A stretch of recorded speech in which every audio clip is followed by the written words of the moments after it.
잠언 22장 16절 말씀입니다. 이익을 얻으려고 가난한 자를 학대하는 자와 부자에게 주는 자는 가난하여질 뿐이니라. 아멘.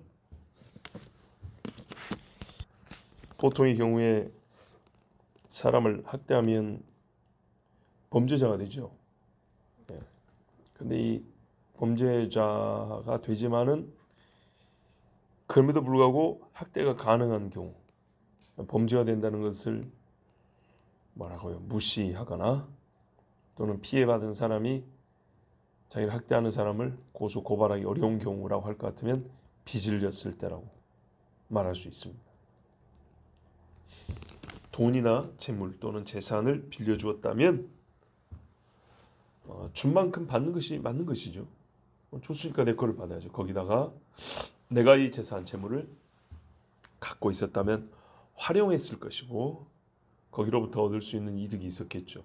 그거를 계산하여 일정 비율로 받는 것이 바로 이자입니다.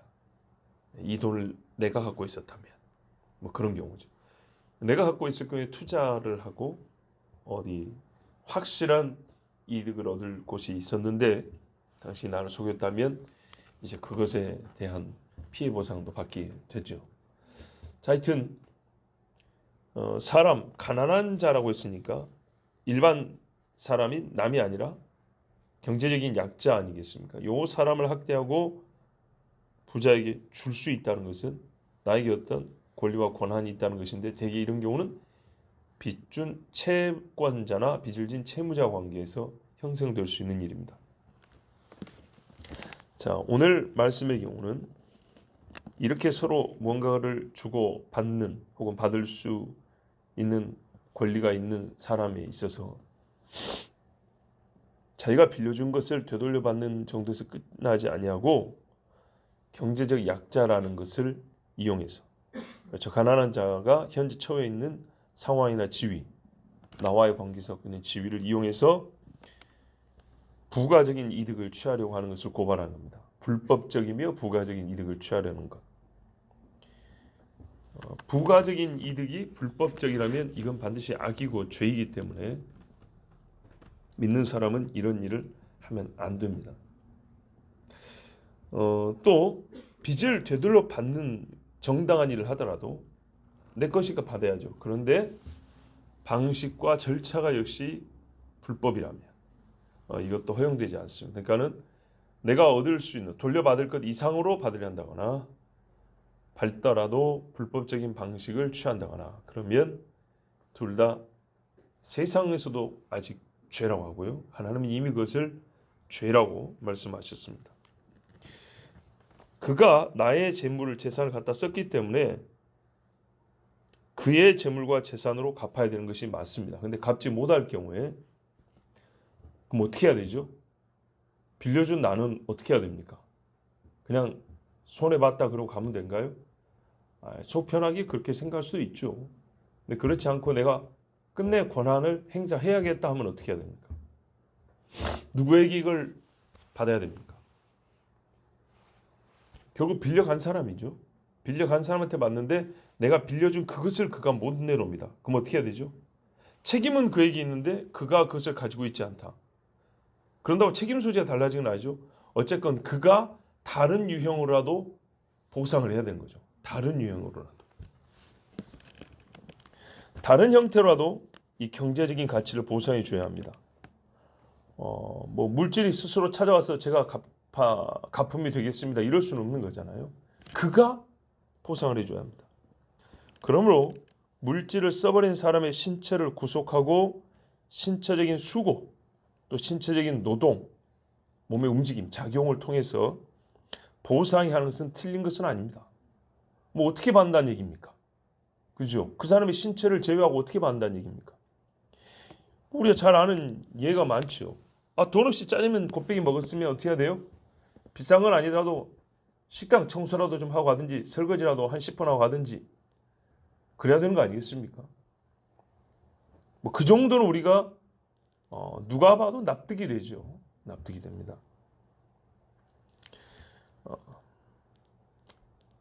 그런데요.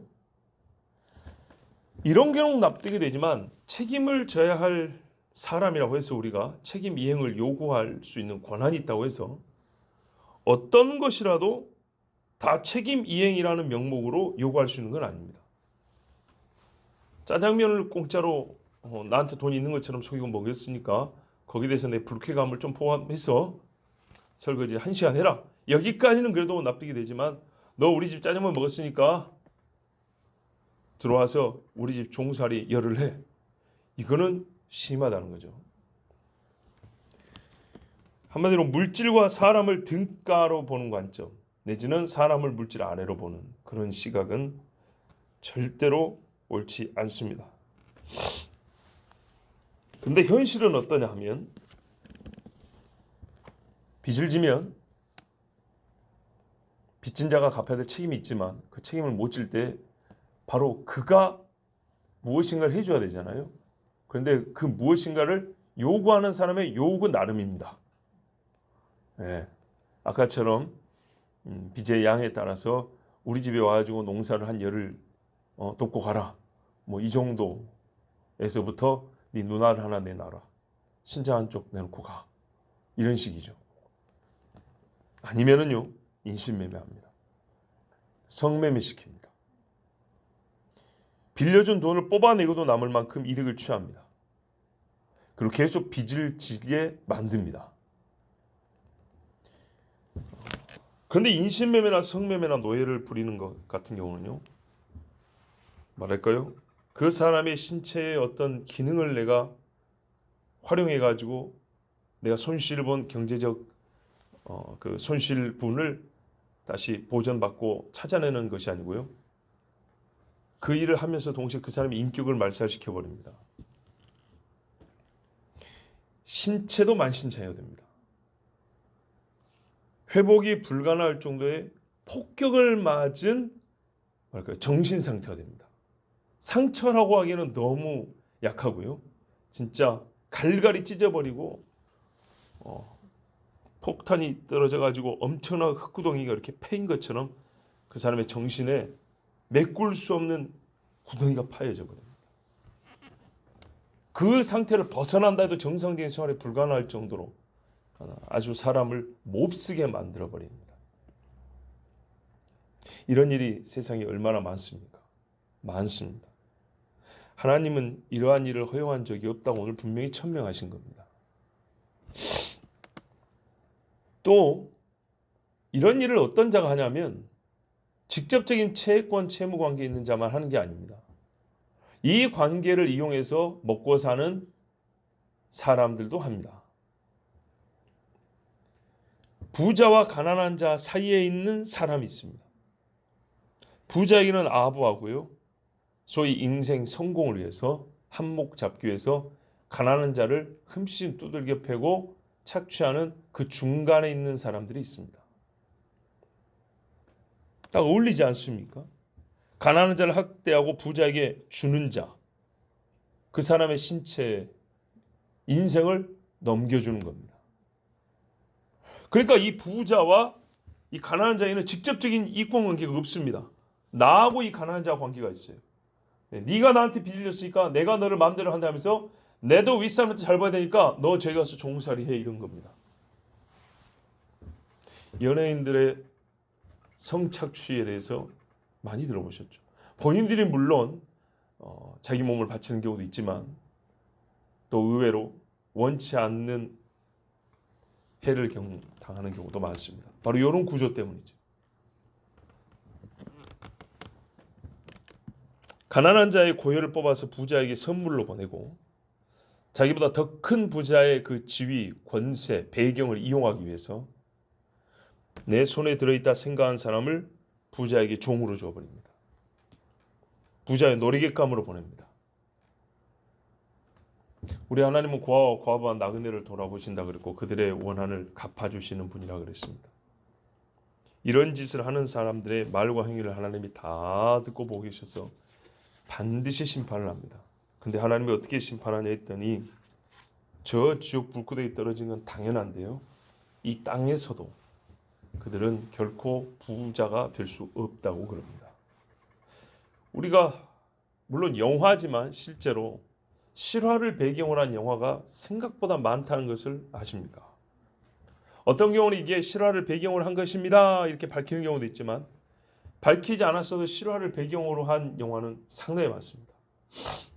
그 말은 배경으로 한 영화가 그 정도라면 실제는 그와 같은 일이 엄청나게 많다는 거죠. 예.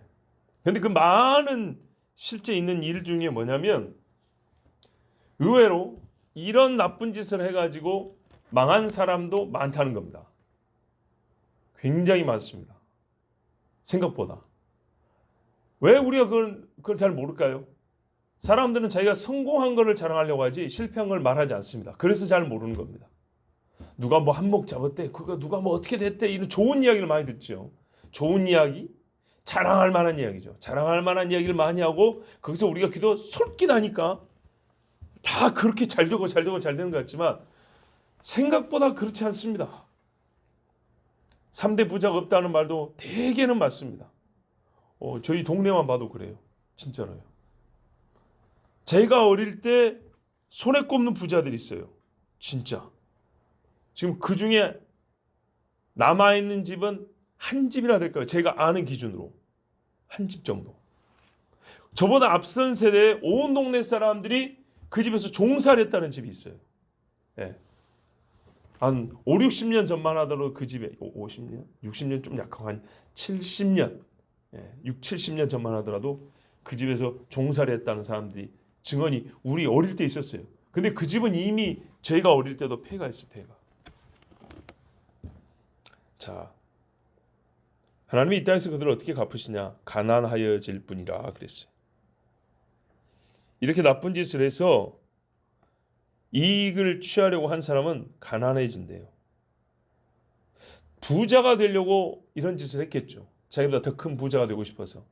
그런데 가난하게 합니다. 여러분 드라마나 영화에서 보면 조폭 주인공만 생각나죠. 그죠? 걔가 죽거나 걔가 다치거나 그러죠. 근데 여러분 그 두목하고 그 밑에 있는 부하들하고 속마음이 얼마나 다르다고 생각하세요? 똑같죠? 똑같은 겁니다. 지금은 부하 노릇하고 있지만 속은 똑같은 겁니다. 자, 그 중에 몇 사람의 부자들 같습니까? 봐보세요. 가난한 사람 등쳐먹고 폭력 쓰고 사람 죽이고 때리고 했던 그 한 조직에 수십 명 있어요.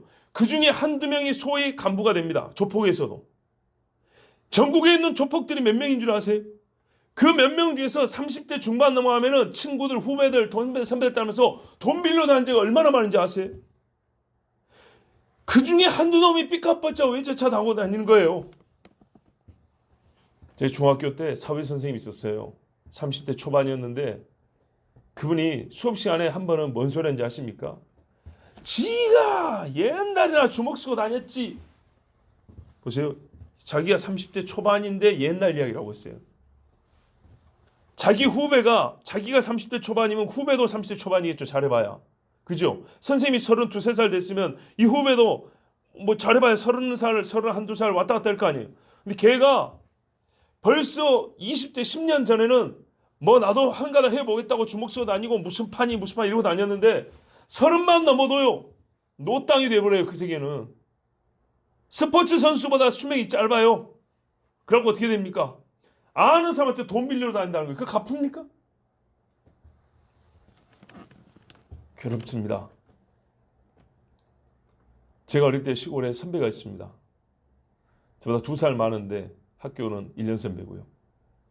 어릴 때부터 도둑질을 좀 많이 했어요. 그리고 후배들도 잘 때리고 그랬어요. 근데 이제 저는 가깝게 이웃이었기 때문에 또 그 형이 우리 교회를 다녔어요. 그래가지고 그 형한테 직접 맞지는 않았어요. 근데 이 형이 그게 이제 자기의 꿈이죠. 학교는 다니기 싫고 또 나이가 1살 이렇게 꿀려가다 보니까 선후배 사이가 묘한 거죠. 그래서 중학교 중퇴를 하고 나왔어요. 일찍 사회생활을 시작했어요. 뭘 했겠습니까? 지금에는 귀천이 없다 하지만 대학교 와서 보니까 수도권에서 가방 들고 다니더라고요. 뭐 하는 건지 아시겠죠? 예. 끼고 다니더라고요. 근데 가난해서 형이 가끔 부르면 밥 사준다 그랬고 밥 얻어 먹으러 갔는데 밥 얻어먹으러 갔더니 자기 이거 가방 들고 수금하러 다니는데 데리고 다니더라고요. 자, 그래서 그 형이 부자가 됐냐? 아니요. 아니에요. 부자 된 거 아닙니다. 고향에서 본 지 오래됐습니다. 가난해질 뿐이니라. 우리가 드라마에서 주인공만 생각하듯이 몇 사람이 소문이 나고 귀가 솔깃한 소리를 내지만 대부분의 사람은 가난합니다. 비참합니다. 성경에서 대표적인 예를 하나 들어볼까요? 큰 음녀 바벨론. 세상의 부와 사치가 그녀에게 다 있다 그랬습니다. 거래하는 사람은 땅의 왕들이고 그녀가 망하고 죽었을 때도 슬퍼하는 자들은 상인들과 선주들, 선장들, 왕들이라 그랬습니다. 자줏빛 옷을 입었다 했습니다. 2000년 기준이나 지금이나 최고의 옷감의 옷을 입었다는 얘기입니다. 한 벌에 수천만 원짜리 입었다는 얘기입니다. 그런데 금잔에 술을 퍼마시고 짐승들 위에 타서 땅에 힘있는 자들을 부리던 그 바벨론이 어떻게 됐습니까? 하루아침에 망했습니다. 근데 그가 부하고 망한 거. 그럼 부자면 다 망하냐? 그런 것은 아니고요. 중간에 무슨 일이 있었냐? 이 음녀가 하는 짓이 뭐냐면 짐승들을 타고 짐승의 힘을 이용을 해서 가난한 자나 부자나 자유자나 노인자나 누구든지 모든 사람을 강제적으로 적그리스도의 표를 받고 굴복하게 만들었습니다. 요 일을 하는데 그의 종교적 힘, 영적 힘, 경제적 힘 다 쏟아부었습니다. 그런데 어떻게 됩니까? 자기가 쏟아서 세워주고 도와줬던 그 왕들의 적그리스도에 의해서 이 음녀가 버림을 받는다고 되어 있습니다. 그리고 하나님이 이것을 없애버린다고 했습니다. 성경에 보면 예레미야 50장 이후하고 요한계시록 18장에 보면 1시간, 하루에 다 불태워 없애버린다고 되어 있습니다. 하루에. 그렇지만 하루도 24시간을 다 쓰는 게 아니고요. 실질적으로 가만 보면 1시간에 끝내버린다고 그랬습니다. 소돔과 고모라가 불타는 시간이 24시간 됐을지 몰라도 불을 타 없애기 위해서 하늘에서 24시간 동안 불 우박이 계속 떨어질 필요는 없죠. 불 요항이 1시간 떨어지면 그게 떨어져서 계속 불이 붙는 거죠. 하루아침에 불타 없어지게 한다 했습니다. 어떻게 했다고요? 그 힘을 가지고 짐승의 표를 받게 했어요. 부자에게 넘겼다. 많은 사람들을 빚을 지게 해서 그 빚진 자들을 그 빚의 채권자에게 사람들을 넘겼다는 겁니다. 자, 며칠 전에도 이 새벽에 설교했던 기억이 있습니다. 빚을 지게 한다고요. 계속 빚을 지게 한다고요. 우리가 무슨 은행 개인적으로 어디지만 이게 큰 그림에서 보면 결국 몇 사람에게로 돈이 모입니다. 왜? 그 은행은 또 누구에게 빚을 지고 있어요. 그 사람은 또 누구에게 빚을 주세요. 그리 모이고 보면 전 세계를 움직이는 몇 사람의 손에 그 빚들이 다 달려 있습니다. 그들이 명령을 내리면 그 밑에 있는 사람들 또 그 아래 있는 사람들이 전 세계에 있는 백성들을 충분히 다스리고 남습니다. 오늘 이 말씀처럼.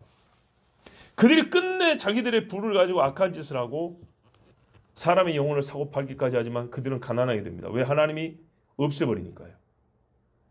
심판을 안 한다는 얘기가 아닙니다. 영적인 심판도 하지만은 그들의 부도 없애버린다는 약속을 지금 하는 겁니다. 그런데 우리가 지금 이런 관계가 형성된 것은 빚이라는 올가미가 있기 때문이라고 그랬습니다. 아주 조심해야 됩니다. 우리나라의 교회들이 빚을 안 진 교회가 아마 거의 없을 겁니다. 어느 순간 은행에서 채권 추심 또는 대출 중단시켜버리면 교회는 다 무너집니다. 한 방에 무너집니다.